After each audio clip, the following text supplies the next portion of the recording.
CASA Practice Test 2026 Core Academic Skills Assessment Level 4 Exam Questions and Answers. Question 1. What is the primary core objective when studying for the CASA? To memorize isolated facts without context. To apply comprehensive theoretical frameworks to practical scenarios. To focus solely on historical developments. To bypass standardized operational procedures.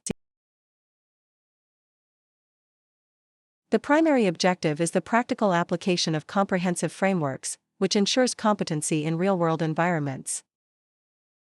Question 2. Which of the following methodologies is most appropriate when addressing standard scenarios in CASA? Implementing evidence-based best practices, relying strictly on anecdotal experiences, utilizing deprecated models of analysis, delegating the assessment to untrained personnel. Evidence-based best practices are critical for ensuring accuracy and reliability in professional applications. Question 3. In the context of the CASA, how should a practitioner handle an unexpected critical anomaly? Ignore the anomaly and proceed with standard steps. Document the anomaly and apply standard troubleshooting or referral protocols. Immediately cease all operations permanently. Guess the solution without documentation. Proper documentation and adherence to troubleshooting/referral protocols ensure safety and compliance. Question 4. Which concept forms the foundational baseline for the CASA framework? Ethical compliance and standardized operational guidelines, subjective interpretation of empirical data, unregulated experimentation, outdated legacy systems management. Ethical compliance and standardized guidelines are universally mandated across professional certification frameworks. Question 5. When preparing a strategic assessment for CASA, what is the most crucial factor? Speed of completion over accuracy, thorough evaluation of all variables and adherence to guidelines, focusing only on the easiest variables, using unverified secondary data sources. Thorough evaluation ensures all factors are considered, minimizing risk and ensuring comprehensive results. Question 6. Which action represents a violation of professional standards in the context of CASA? Engaging in continuous education, failing to document material changes in a timely manner, consulting with peers on complex issues, adhering strictly to compliance regulations. Failure to document material changes violates transparency and accountability standards expected in the profession. Question 7. What is the recommended approach for integrating new regulatory updates into CASA practices? Wait until a penalty is issued before adopting. Review, understand, and systematically integrate the updates immediately. Assume old practices are permanently grandfathered in. Apply updates only to future theoretical models. Proactive integration of regulatory updates ensures continuous compliance and professional efficacy. Question 8. Which diagnostic or evaluative tool is typically prioritized within the CASA domain? The most recent standardized empirical assessment tool, tools developed prior to 1980, uncalibrated proprietary software, word-of-mouth qualitative surveys exclusively. Standardized empirical assessment tools provide the most reliable, valid, and legally defensible data. Question 9. In relation to CASA, how is quality assurance best maintained? Through sporadic, unannounced external audits only, via consistent, systematic internal reviews and adherence to protocols, by assigning QA to the newest team member, by ignoring minor deviations from the standard. Consistent, systematic internal reviews catch errors early and maintain a high standard of operational excellence. Question 10. What is the most effective way to communicate complex CASA findings to a non-technical stakeholder? Using heavy jargon to demonstrate expertise, translating the data into clear, actionable, and accessible language, refusing to explain the details, providing raw data dumps without context. Clear communication facilitates understanding, enabling stakeholders to make informed decisions based on the findings.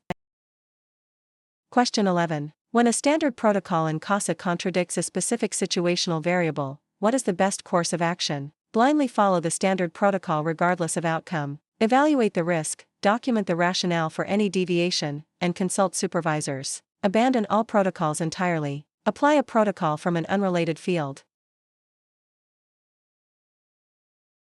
Professional judgment requires evaluating risks, documenting necessary deviations, and seeking appropriate consultation. Question 12. Which of the following best describes the ethical obligation associated with CASA? Maximizing personal gain through restricted knowledge, ensuring confidentiality, integrity, and professional competence, sharing sensitive data publicly for peer review, only following ethics when legally compelled. Confidentiality, integrity, and professional competence are the pillars of professional ethical obligations. Question 13. What role does continuous improvement play in the CASA sector? It is an optional enhancement for advanced practitioners. It is a mandatory ongoing process to adapt to evolving standards. It is solely the responsibility of regulatory bodies. It is irrelevant once initial certification is achieved. Evolving standards and new discoveries necessitate continuous improvement to maintain professional competence. Question 14. Identify the most common source of systemic failure within CASA applications. Over-reliance on standardized procedures, lack of proper communication and inadequate documentation, excessive training and preparation, strict adherence to safety protocols. Communication breakdowns and poor documentation frequently lead to compounded errors and systemic failures. Question 15. When evaluating a case study related to CASA, what is the first analytical step? Recommending a final solution, identifying the core problem and gathering relevant baseline data, drafting a summary report, implementing a temporary fix. Identifying the core problem and gathering data are prerequisites to forming an effective and accurate solution. Question 16. How should a professional within the CASA field handle conflicting empirical data? Choose the data that supports their initial hypothesis. Conduct a thorough methodology review to identify discrepancies. Discard all data and start over. Average the conflicting data without investigation.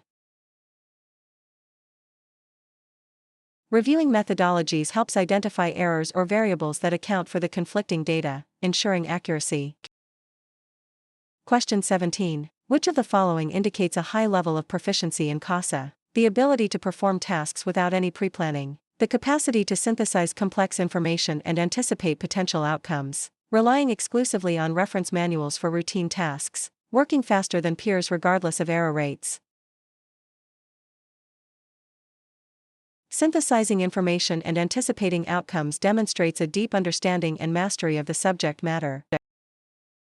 Question 18. What is the principal benefit of standardizing terminology within the CASA profession? It makes the field exclusive and difficult to enter. It ensures clear, unambiguous communication across different entities. It allows for looser interpretation of rules. It eliminates the need for further education. Standardized terminology prevents misunderstandings and ensures that all professionals are operating with the same definitions.